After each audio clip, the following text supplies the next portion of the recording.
Wrapping up here at the 2015 NFL Owners Meetings from Phoenix, Arizona. Jim Miller, Pat Kirwan, moving the chain, SiriusXM NFL Radio, and we'll get into the proposals and rule changes that came down here at the 2015 NFL Owners Meetings. But I want to get to the buildup of the excitement. What's going on in terms of marketability of the National Football League? We learned today from the CEO of the Kansas City Chiefs, Clark Hunt, that said, hey, sales have been terrific in terms of the London market. And Pat, not one but two teams could be in L.A. in 2016. Momentum. Let me start with the London piece first.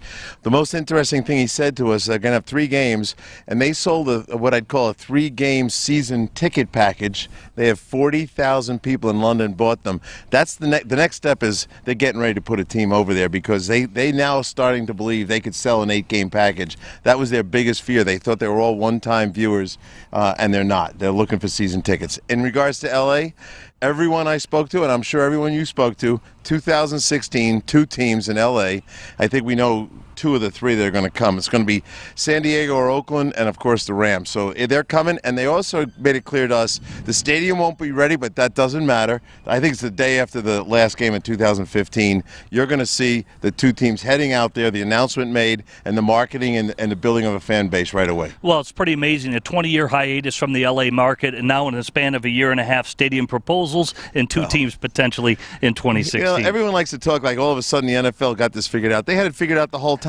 They leveraged this against every city they wanted a new stadium in and threatened they were going to take them to L.A.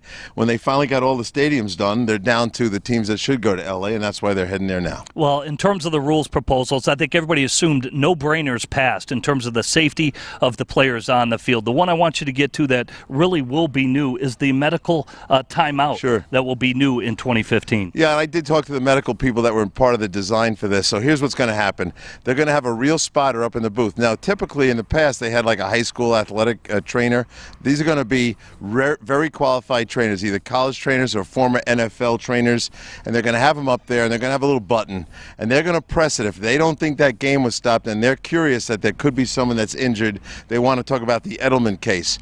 Don't expect that call to be made more than 5 to 10 times all year in all the football games. They're going to be very cautious using it, but it'll be a medical timeout. The player will be taken off the field. If he's not healthy, they're going to take him inside for the concussion protocol. If he is healthy, they're going to let him go back in the game. They're going to prevent injury, but they're going to prevent the embarrassment that we saw last year when a couple of guys were staggering around.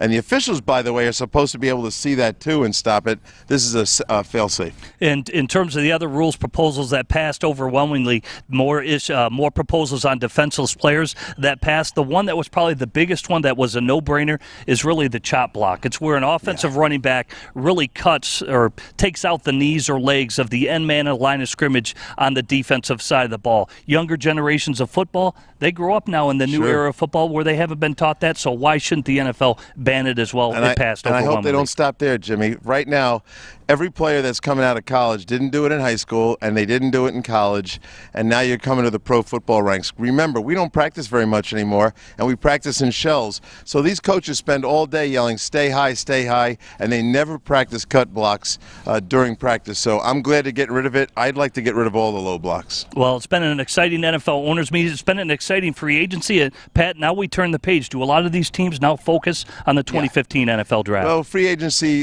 is done, really, when it comes to the big money. There's no one really left. There was a quick sale of players. You'll see some players done, but mostly you're going to see draft concentration, and they're going to go after these older veterans that aren't signed after the draft to fill needs. He's Pat Kirwan. I'm Jim Miller. All you have to do is tune in to SiriusXM NFL Radio.